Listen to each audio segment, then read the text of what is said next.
पेड़ की गवाही की कहानी। अकबर बीरबल की कहानियाँ। रोशन जीवन के अंतिम पड़ाव में था, इसीलिए वह तीर्थ यात्रा पर जाना चाहता था।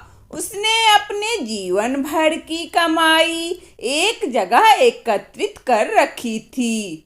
जब उसके मन में तीर्थ यात्रा पर जाने का ख्याल आया तो उसने उसमें से कुछ असरफियाँ निकाल ली और बाकी बची हुई 1000 असरफियाँ एक थैली में भर ली और अपने मित्र दीनानाथ को देते हुए बोला, मित्र, यह मेरे जीवन भर की कमाई है। अब मैं तीर्थ यात्रा पर जा रहा हूँ। अगर मैं 1 साल के अंदर नहीं आ पाया तो तुम इन्हें किसी नेक काम में खर्च कर लेना। 1 साल तक ये असरफियाँ तुम्हारे पास मेरी एक अमानत है। अगर मैं आ जाऊंगा तो मैं आकर वापस ले लूँगा। दीनानाथ ने कहा, आप चिंता ना करें, मैं आपकी ये अमानत संभाल कर रखूँगा। आप बिना चिंता किए आराम से तीर्थ यात्रा पर चले जाइए। दीनानाथ की बात पर यकीन कर रोशन चला गया। इतना सारा धन देखकर दीनानाथ का मन बदल गया और उसने उन सारी असरफियों को हजम करने की ठान ली। 1 वर्ष बाद जब रोशन तीर्थ यात्रा से वापस आ गया और दीनानाथ के पास अपना धन लेने गया तो दीनानाथ ने धन देना तो दूर, रोशन को पहचानने से भी इनकार कर दिया और उसे बेइज्जत करके घर से भगा दिया। बेचारा गरीब रोशन अपने दोस्त की इस हरकत पर यकीन ही नहीं कर पा रहा था, लेकिन रोशन ने भी हार नहीं मानी और अपना धन दीनानाथ से लेने के लिए उसने बादशाह अकबर के दरबार में न्याय के लिए गुहार लगाई। अब दीनानाथ को भी दरबार में बुलाया गया, लेकिन दीनानाथ अभी भी रोशन को पहचानने से इनकार कर रहा था।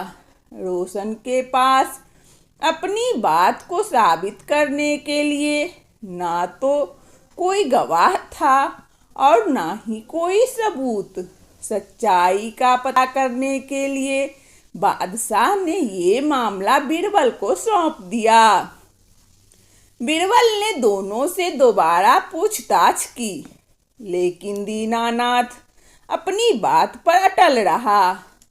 बीरबल ने रोशन से पूछा, तुमने किसके सामने अपना धन दीनानाथ को दिया था? हुजूर, बस एक आम के पेड़ के नीचे मैंने धन दिया था और कोई गवाह नहीं था। इसका मतलब तुम्हारा गवाह आम का पेड़ है। जाओ तो उस आम के पेड़ से कहो कि वो तुम्हारे पक्ष में गवाही दे। अगर वो ना माने तो उसकी मिन्नतें करना, लेकिन पेड़ को गवाही के लिए लेकर आना, तो तभी तुम्हारा धन तुम्हें वापस मिल सकता है। बेचारा रोशन बड़बड़ाता हुआ चला गया। पेड़ भी भला गवाही दे सकता है? दीनानाथ और बीरबल महल में ही रोशन का इंतजार करने लगे। जब कुछ समय गुजर गया तो बीरबल बोला, अब तक तो रोशन आम के पेड़ के पास पहुंच गया होगा और उससे मिन्नतें कर रहा होगा। तभी दीनानाथ बोला, रोशन तो वृद्ध आदमी है, वो इतनी जल्दी वहाँ नहीं पहुँच सकता। अभी तो उसे काफ़ी समय लग जाएगा, क्योंकि वहाँ का रास्ता भी साफ नहीं है। बीरबल शांत होकर रोशन का इंतजार करने लगा। बहुत देर बाद रोशन महल में आया और बोला, महाराज, मैंने पेड़ से बहुत मिन्नतें की, लेकिन वो वहीं का वहीं खड़ा रहा। आप बता सकते हैं कि बहुत मिन्नतें की, लेकिन वो वहीं का वहीं खड़ा रहा। अब आप ही बता दीजिए, मैं क्या करूं? बीरबल ने रोशन को आश्वासन देते हुए कहा, तुम चिंता मत करो, पेड़ तुम्हारे पक्ष में गवाही देकर चला गया है।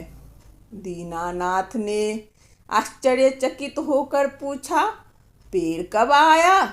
मैं तो कब से यहीं बैठा हूँ। बीरबल बोले, दीनानाथ, जब मैंने तुमसे पूछा था कि रोशन उस पेड़ के पास पहुँच गया होगा, तो तुमने तुरंत इनकार कर दिया। इसका मतलब कि तुम उस जगह के बारे में अच्छी तरह जानते थे, लेकिन तुम झूठ बोल रहे थे।